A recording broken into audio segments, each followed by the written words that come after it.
The first day of the experimental school known as the Adult Education Center began on Monday, December 13th, 1965.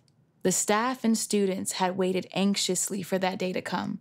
As much as Alice Joffre, the director of the program, had been anticipating it, when she woke up that morning in her small duplex, her thoughts were not solely on the opening of the school.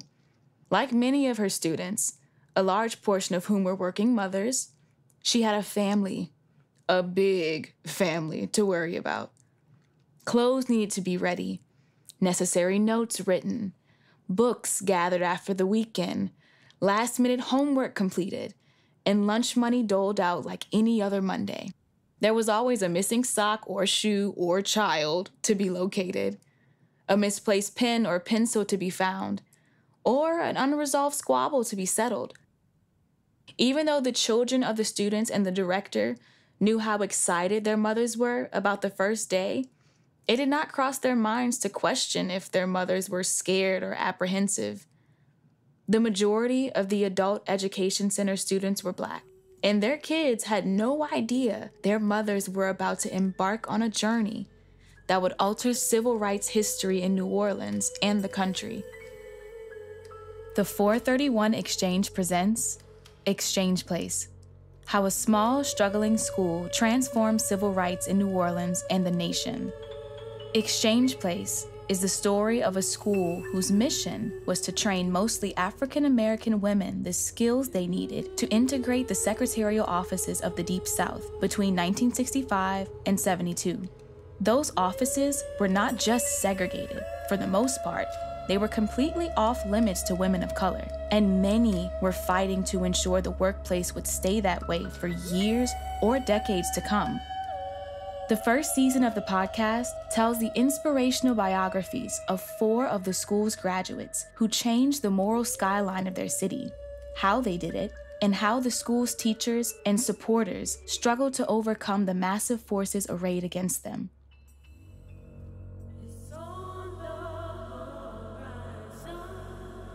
Episode 1, School is in Session. Like most of her students, Joffre did not own an automobile. That bitterly cold and sunny December day, she skipped the iconic streetcar to take the faster route. A 20-minute bus ride to downtown, plus a short 8-block transfer to the fringe of the French Quarter, near the bend in the Mississippi River that gives New Orleans its nickname, the Crescent City. Once she was downtown, the elaborate Christmas decorations in the display windows of Maison Blanche department store and their 2-story tall holiday ambassador, Snowman Mr. Bingle, invisibly suspended above the sidewalk, caused her mind to wander to the gifts she still needed to buy and could barely afford for her children, extended family, and work colleagues. As Joffre changed buses and passed several well-dressed young ladies walking in the same direction, she wondered if they might possibly be her new students. However, she didn't recognize them as belonging to the group she had come to know so well in the previous months. Those students had helped save the school and Joffre's confidence before the Adult Education Center even opened. Had they not stood by the school, despite an epic hurricane that stirred up racial tensions in New Orleans, political controversies about the school's mission to desegregate white offices, and other delays, there would not be a school to open. Besides, Joffre said to herself it was too early for her to see any of those students on the way to the first day of classes. They will probably be straggling into school a few minutes before the scheduled 9 a.m. bell, as students tend to do. Joffre had been at the center late the night before to finish last-minute items that needed to be ready on the eve of the school's opening. It was her secretary, the young and poised Sharon Rhodey, who arrived early the following morning to open the doors at 8 a.m. Joffre walked nervously but excitedly towards the center, just a short distance, a half-block from Canal Street. As she neared the building, it was very quiet, too quiet. There was little activity on the perpetually dark, trash-strewn street Exchange Place, and there was none in and around the front door of the center. Joffre hadn't expected to hear the chatter of 90 women as she opened the door, but she had anticipated a small gathering of early birds hanging around the vestibule. However, she was dumbfounded to hear nothing, absolutely nothing, as she stuck her head in the front door and headed toward her office. Joffrey was filled with dread. Perhaps she thought no one had come. Perhaps the students had grown impatient at the delays and had stopped believing the school would really open and had moved on, giving up the hope that their lives would change. It was a constant fear that plagued Joffrey and Rhodey as delays pushed back the anticipated start of school from September to December. After all those delays, they had only received the go-ahead federal funding from the Department of Health, Education, and Welfare a few days before. But the silence that greeted Joffrey was deceptive. As she looked beyond her office, she could see that everyone, every single student was already there, waiting quietly, very quietly. All seats in the typing room were filled. She passed through the room, greeting everyone with the clear, bright, "Good morning," as she wandered casually into the shorthand room. There as well, not a vacant chair remained. She stood in the doorway to the speech room. There, too, she could see that everyone was present.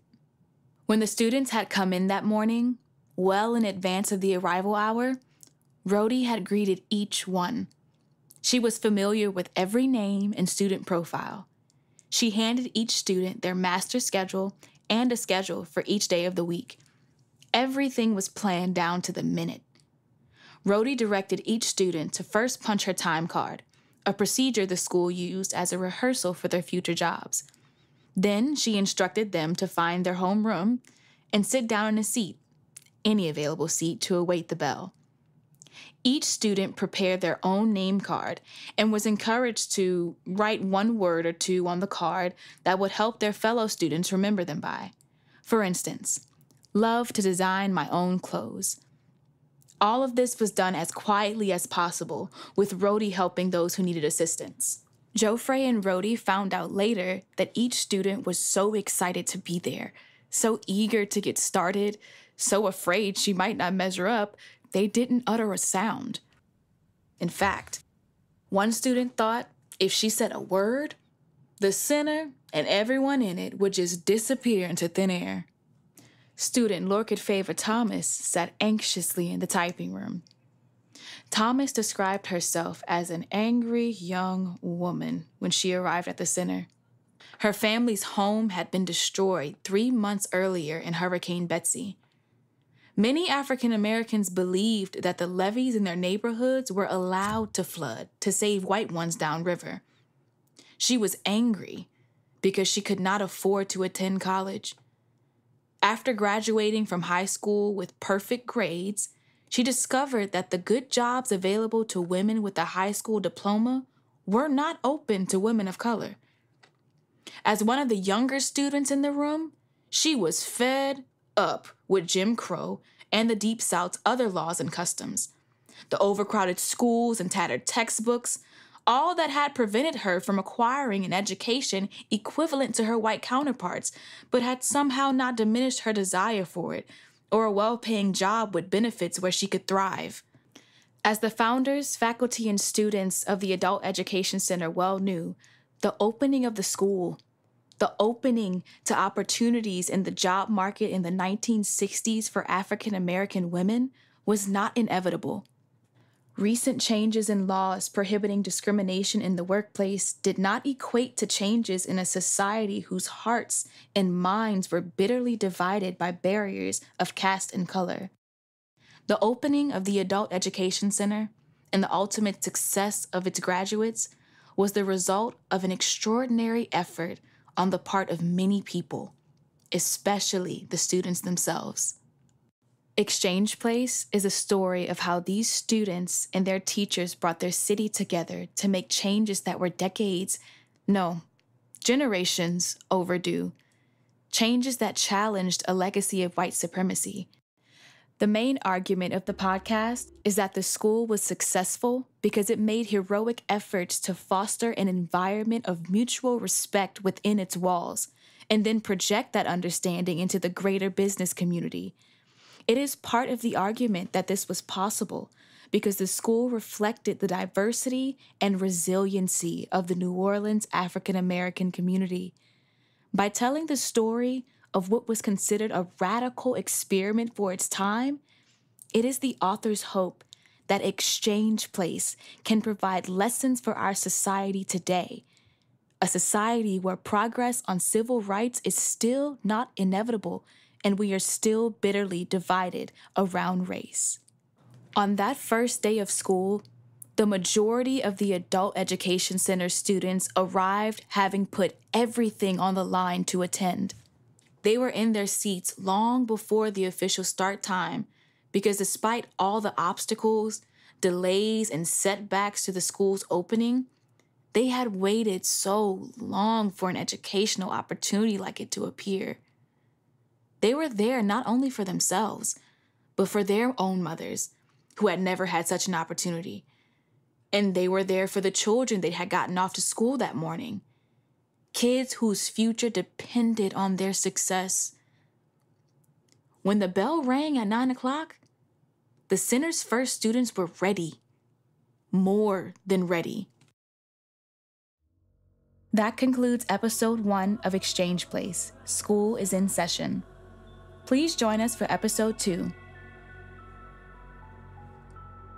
This has been a presentation of the 431 Exchange.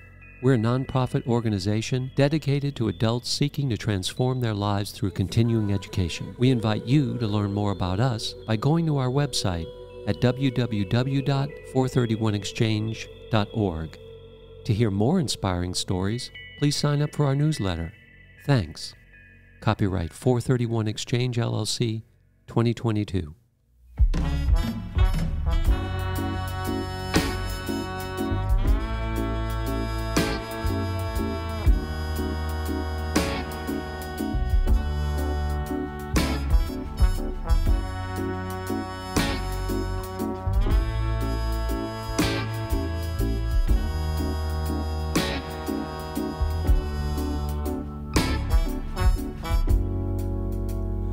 I'm doing something new. It ain't got no name yet. I'm doing something big, something they will not forget. Now I've tried to live the same, but I look around and know there needs to be a change. So I'm doing something new. It's on the horizon. I'm doing something new.